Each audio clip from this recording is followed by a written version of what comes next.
Paul, McGuire, Grimes, A, B, C, Minneapolis, Mike, it is an absolute honor getting to talk to you today.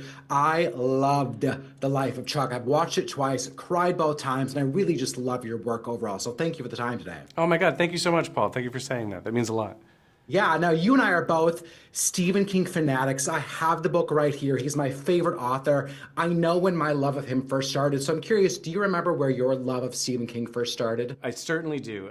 So I first became aware of Stephen King when I was way too young to be reading Stephen King. And the first book of his I read was It. It absolutely traumatized me. But I was just recollecting trying to figure out the first movie of his that I saw. And I can see it right behind you on the shelf. Yes, Stand By Me. Yep. And first of all, I have to call out your physical media collection. Thank you for that, because physical media is critical, but also I'm really loving what you put together up there. Thank you. But it was Stand By Me was the first movie I saw that was a Stephen King movie. I had no idea at the time that it was. And it would be years before I kind of connected those dots. But yeah, it was the one that really burrowed in and made me a constant reader. But it also kind of messed me up. It is my favorite book, and Stand By Me is my favorite movie. And I don't think I would be who I am today if it wasn't for Stand By Me. Same. Like that holds a very special place in my literal soul. Like I can't even talk about it without crying. So let's move on. Now, one of the things I noticed right away with your film is the beautiful and like meditative score from the Newton brothers, and you've worked with them your entire career. Where does the collaboration start? Do you have an idea of what the sound of the movie you want to have, or do you just let them run with it? We always kick it off with a conversation about kind of what the vibe is. I've learned over the years that the Newton brothers don't repeat themselves. They're always kind of trying to approach it from a brand new place every time. So I've learned to stay out of the way a lot.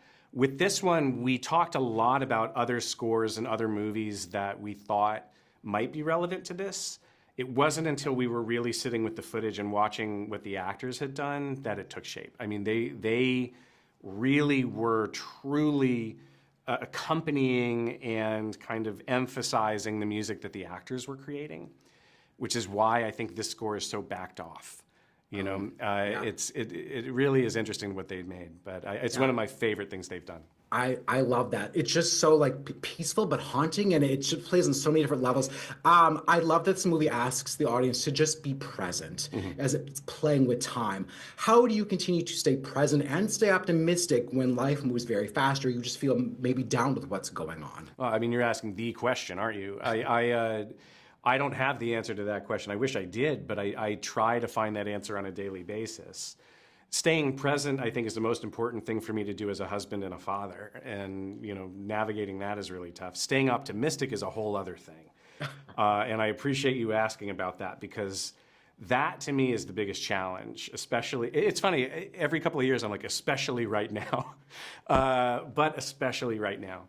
I think Stephen King at his heart is an optimist and a humanist and an empath. And when I first read The Life of Chuck, it was April 2020, and the pandemic was barely a month old, and we were all adjusting to feeling like the world was falling apart and that we had to cling to any optimism we could find.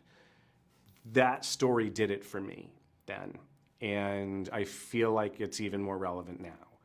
And I imagine it'll be relevant, I hope, you know, when my kids need that. And I just wanted this to exist in the world for them for when that day comes. So. Absolutely. I'm getting the wrap. I have 85,000 questions for you. We need to partner with Shout to get Midnight Mass Damn right. Usher on physical, because I need it so hard. So thank you for the time today. Wish to keep talking to you, Mike. This is a dream. Thank you. Thank you so much. You have a great one. Yeah, you too.